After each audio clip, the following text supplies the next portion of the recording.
Minakshi, what's going on? Hi, how are you? I'm good. Thanks for your patience. So you know the Sure. drill by now. Yeah. Share, please. I'm Minakshi. I live in Denver, Colorado. I'm originally from India and I moved to the US 8 years ago. And that's kind of where my own fitness journey started. And Mm, that's how I ended up coaching the women that I do. It's mostly Indian immigrant women. And that's my avatar. And I've been coaching for the last 2 years. I joined OTM back in February, and things have been going amazingly well since then. But something that I do struggle with, and something that Anne did mention, was I struggle with letting go of control. And so I'm like a one woman show right now. I do yeah. social media, and I do the coaching, and I love the coaching part of it. But I'm like, how do I do the coaching while doing the business side of it? And I my success coach is Drea, and so we've been talking about possibly finally hiring like an assistant coach, to offload some of the fulfillment stuff during the week because I'm very communicative with my clients. I check in with them a couple of times a week just via messaging and stuff. And so, just get someone to help with that sort of stuff. Having said Hmm. that, I also still feel like I do drop when one thing's going well, I tend to drop the ball and something else. Sure. Like social media is going really well. I had like a bunch, my best month yet in September. And then as a result of all the enrollment calls and stuff, social media kind of like, you Right. know, so I think I'm just like, how do I let go of some of the stuff where, even with clients, for example, I'm just like, people are paying to work with me. What if I now tell them that, I'm also getting another coach on board? How are they going to receive that? Would they still be willing to sign on? So I think I just struggle with how do I let go of some of that stuff, even just for me mentally. All types of Indian women where idea can be Across. very, very different. Yes, very different, but when I say Indian, it is all over India, but it's Indian immigrant women, so not really women living in India. It's mostly Indian women living in Australia. I do have clients in Australia, UK, and the US Okay. currently. Yeah, I mean, I'm reasonably familiar with your clientele. So my brother-in-law is Bengali, and Oh, so we spent a lot of time with his family, particularly with his aunts, and had a lot of conversations with them because the minute that they find out I'm a personal trainer, yeah. oof. Because culturally, I mean, I don't need to tell you this, right? They were brought up to basically be gluttonous, Hmm. and and then they moved to Canada and have figured out that, perhaps it's not the best idea to eat a tremendous amount of food and never move. So I think it's a phenomenal market. I think it's a very important market. I think it's also kind of getting ahead of it. There's a massive cultural shift. Yep. And there's also like really good, dates throughout the year that you can kind of prepare for. So there's two things you said that I kind of wrote notes on that I want to touch on. The first is this idea of when one thing's going well, other things seem to drop off. That just tells me you need systems for repeatability in Hmm. what you're doing. And so we'll talk about that a little bit. And then the second one is the fear that I think a lot of coaches have, which is, but they're buying me. How can I possibly hire another coach because they're hiring me? Let's deal with that one first because that's a fun one to deal with. When did you say that you joined OTM again? I know you mentioned it. February of this year. February. So you've been in OTM for 8 months. How many times have you and I spoken? This is the first time. Okay. How did you originally apply for OTM? I've been following you forever. I also did precision nutrition, so I did see a bunch of your posts in there, and so I Okay. followed you. And I did get some of like the podcast. I do listen to your podcast and all of that. And then finally, I was like, okay, I need to. I'm reaching saturation when it comes to my Right. coaching. I need to know figure out how to scale from here. So when you joined OTM, then Mhm. would it be accurate to say that you joined because you trusted me? Yes. And yet you've been in the program for 8 months, and this is the first time we've spoken. But you've had tremendous success and gotten a lot of value out of the program. Mhm. I think the biggest misconception with that fear is people think that when they're present as a personal brand, somebody watching them wants to work specifically with them. Really, what you're doing is there's a trust transfer. And so people will be attracted to you. People will be referred to you because their client, your clients had success and they know people and they've passed on that name. They're approaching you because they trust you. They're not approaching you because they feel like they have to work with you. It's your job then to transfer that trust and not let down that trust. But you're not the one who has to fulfill the service. In fact, you can't. And don't get me wrong, there are 100% people who DM me every single day who say, hey, I'm only going to take a phone call to apply for OTM if I can talk to you. And we say to every single one of them, I'm sorry, but that's not possible. But this person who you will talk to is amazing. And some of them say, no, that's not good. It's fine. It's fine. And some of them say, yo, I totally get it. So, this worry is largely unfounded, but I get it because I felt that way for the longest time. And then the worst part of the worry, Minakshi, is that once you actually hire somebody else and you have clients working with that person, and those clients never ask to talk to you for 8 months when they're in your program, it'll actually feel really bad for your own ego because you're like, well, I guess I'm not as needed as much as I thought that I was. Right, right. So think of it as a trust transfer. Don't let people down. Yeah. It's not to say you won't ever let people down. It's inevitable over the course of business, especially businesses that deal with people from significantly different cultural backgrounds, like ours, where there's just different cultural norms. Like you have a client in Europe, you have a client in Australia, you have a client in India, and then you have a client in Canada, let's say. The cultural norms amongst those four clients are so different. The expectations are so different. Their backgrounds are so different that it's actually unreasonable to think that you can provide one service that they're all going to accept as being reasonably the right type of service for them. So no matter what you do, no matter how you do it, how good of a job you do with what kind of intentions you do it with, there are going to be people that will feel like they have not been treated as well as they should have been treated. That can be hard to overcome as a business owner. You can start to really second guess what you're doing. But then you take from any negative experience with somebody who works under your umbrella and you look at the cases individually and you say, oh, were they really mistreated? Is there something here to investigate?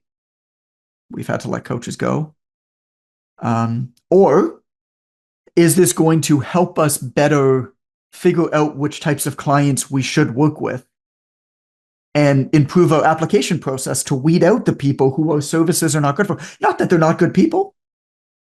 It's just impossible to build a scalable business where you serve everybody. Right, right. Just doesn't work. You can't build systems around that. Um, so you just get better over time. It's the same Feynman's ants thing. It's like sketching. Not that, not that different of a theory. So I guess what I'm saying is don't worry about it. I Good to guess know. what I took 10 minutes to say is don't worry about it. I mean, really, you're passing on trust. Let's talk about the systems thing though. What's the biggest problem that your people have that you help them fix? Number one biggest problem in their own minds, not yours. You mean with my clients? Yes. Just getting started. What does that mean? Most of them don't know where to start with eating right. They don't know where to start strength training. They struggle with consistency. Okay, talk to me about eating. Where do they start? Most people think that they need to do restrictive diets, and I'm just like, you can do this eating foods you've grown up with eating. You just need to know how to, honestly, like, it's so simple with Indians is they just don't eat enough protein. A lot of them are vegetarian. I just help them figure out Yep. to get vegetarian protein while still eating foods they've grown up eating. So then they feel, okay, this is sustainable. So it's literally the basics. I don't do any like before and after pictures. I don't give them like these insane transformations and stuff. It's just What are getting some of the started. foods they grew up eating? like rice and lentils and yogurt and not as many veggies and stuff. Yeah. The key thing with building consistency is understanding how to, particularly if your business markets itself on social media, is playing the game, not letting the game play you, is being in control of your social media, not letting your social media control you.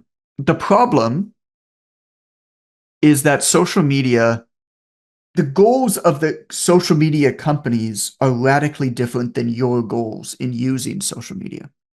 It would be different if your goal was to become a full-time influencer. Right. It's not, right? Yep. It's not. Your goal, their goal is for you to be on social media as regularly, as often, and for as long as humanly possible, and to create as much content as you possibly can for free for them. That's their goal. Totally fine. You can't knock them. It's not unreasonable that that's their goal. That's what you want to do. So their insights, their reward mechanisms are all going to push you towards their goals.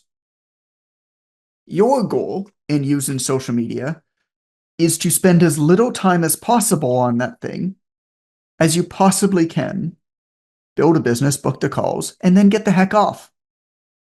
Those are radically different goals. And so what's very, very important is you figure out how to use social media for your goals, not social media's goals. And that means that you're not going to optimize your use of it. There's a difference between good information and bad advice. Good information on how to create good content on social media is bad advice for the vast majority of people who are using social media. Right. I agree. Your goal in using social media is to build some sort of repeatable system that is what's called low lift. Basically, it takes up almost none of your time and energy consistently. It doesn't require that. And then when you have a little bit more time and energy and you feel the pull towards doing it, you could put that in there. When you don't, you've got the stuff to repost, you've got the content upgrades, you've got the systems that are repeatable that you can just put up ongoing. Right.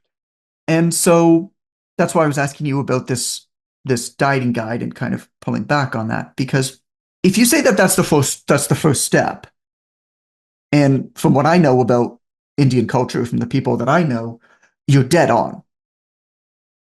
That's their stress, that's their frustration. They're eating mainly empty carbs. There's a lot of extras and crap put into the food because just cheap vegetarian food often has a lot of extra crap put into it that's just not very good for you and doesn't add nutritional value. And so, and protein is, of course, the big problem. So it's like the Happy Indian Guide to getting more protein, the Happy Indian Guide to easily add more protein into your diet without giving up the foods that you grew up eating, Yeah. right? Do one for breakfast, do one for lunch, do one for afternoon snacks, do one for dinner. It's a very basic, like stuff you already tell people. You probably have this stuff produced. Right. And then you put that as a call to action at the bottom of everything you do. DM me for the guide. And then if you don't feel like making content one week or you're in a position like where I'm in, like what I was telling Anne earlier, where just personal stuff has come up, I have not created a new piece of content on Instagram in 3 weeks. How many people have noticed? I don't know. Nobody said anything to me. You repost stuff, right? But at the bottom of it, you add your calls to action. And then when you have a little bit more energy and time and or you think of something or whatever it is, sure, shoot a video. Yeah. But the better a job that you can do, especially on social media, of building in that repeatable system to get it to work for you, which largely means reposting content, republishing content, creating a few things like call it guides, content upgrades, whatever it is. I mean, we use our podcast episodes, right? You'd have to have permission from your clients, but if you have a conversation with a client about one of these issues, for example, and you record it, and your client gives you permission to use it, you could use that as a hey, I put a story up. I just had I just had a conversation with my client, whatever the name is, change their name, use a generic Indian name, doesn't really matter, where I just had a 30-minute coaching call with my client to prepare them for Eid and make sure their fitness doesn't fall off. They gave me permission to share the link. If you'd like to hear it, DM me Eid, Yeah. right? You're gonna have 100 people DMing you that. So funny. Yeah. Yeah.